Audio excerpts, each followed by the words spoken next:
Hi, I'm Aisher. In this video, I'm going to be looking at the visibility options in Cubase. Cubase has lots of different ways you can show and hide different elements, and in here we're going to focus on some of the ways you can show and hide different bits of the tracks in both the project window and in the mix console. So in the project here we have a number of tracks, including folder tracks and some audio tracks. And you'll notice that we have along the side the inspector. Normally you would see when we're clicking on a track, you'll have various things that allow you to control things like the level, the effect sends, some more global parameters for controlling what's going on with that particular track. This little tab here, visibility, allows you to set what's actually being shown on the project page. So for example, I might go in and think, well, I don't want to show these tracks here. I can untick them and it means they're not shown in the project window. However, you'll notice that they are still playing. So you've got to be quite careful here, because what you're actually doing is you're actually taking them away from the view. You're clearing out the view in the project window, but you're not doing anything in terms of actually taking them away from what you can see in the mixer. But even if you do take them away in both the project window and the mixer, they will still play. So just be quite careful with what you do with those visibility options. It can catch you out if you're not careful.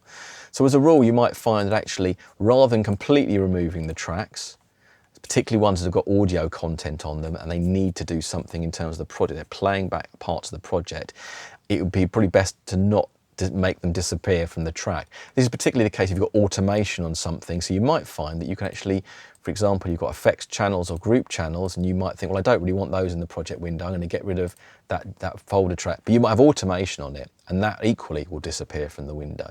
But, however, they are very useful ways for very big projects, for you to actually focus on what you really need to look at. And you can save aspects of the way in which the visibility works within the project window and with the mixer.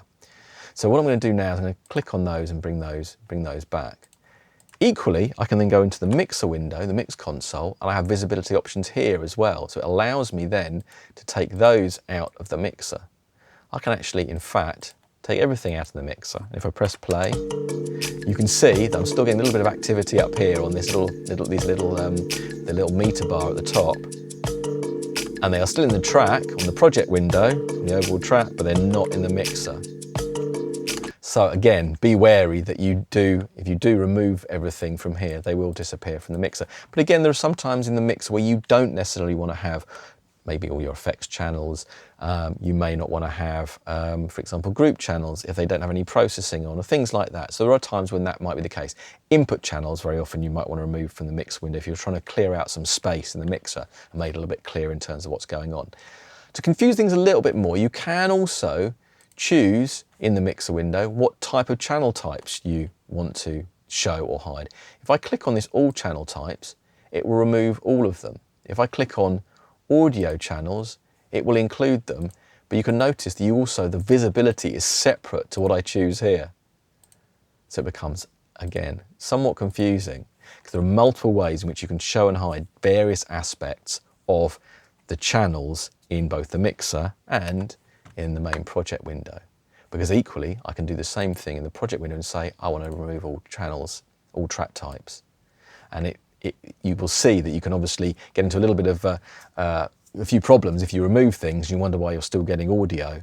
Or you might remove something and find that actually something is muted and you can't actually track down why it's actually not playing. So you can see how with the visibility options and the way in which you can turn off, basically enable and disable the viewing of certain tracks in both the project window and the mix console in Cubase, it allows you to simplify what you're seeing, but it can also lead to a little bit of confusion if you're removing things and you're still hearing sound on some of those tracks. So just be careful. Very powerful, really useful, but just be wary.